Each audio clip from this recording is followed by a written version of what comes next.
दुनु छोरी हिले छो तोहर दुनु छोरी।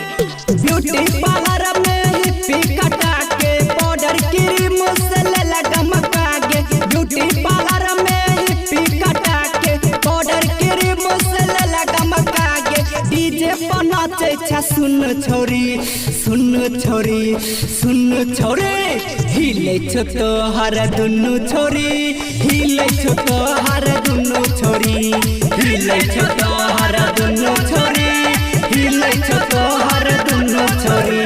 ब्यूटी पार्लर में हिप्पी कटा के पाउडर क्रीम से लगा मकागे। ब्यूटी पार्लर में हिप्पी कटा के पाउडर क्रीम से लगा मकागे। डीजे पर नाचे छा सुन छोरी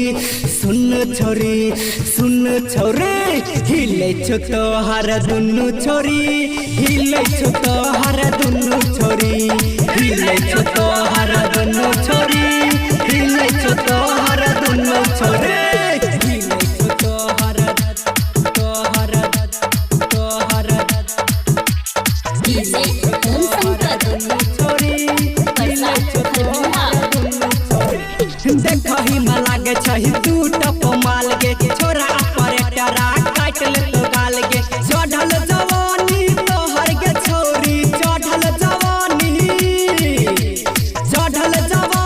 तोहर गे छोरी भले तो बाजा तोरा वाला जोरी।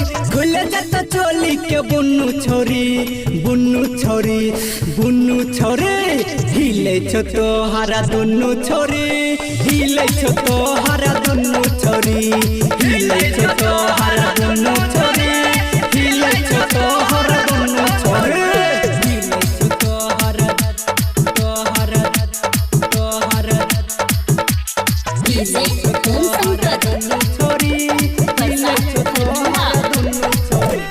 राइटर कमलेश के चोरे पर ध्यान गे हिले छो जखन तोहर दुनु गोदाम गे। डीजे वाला छौरा देखे छो तोरा डीजे वाला छौरा देखे छो तोरा नजर गरा के डोरी गे छौरी। मजा ले तू प्यारे लाला बेरा बेरी हिले छो तोहर दुनु छोरी हिले छो तोहर दुनु छोरी हिले छो तोहर दुनु छोरी।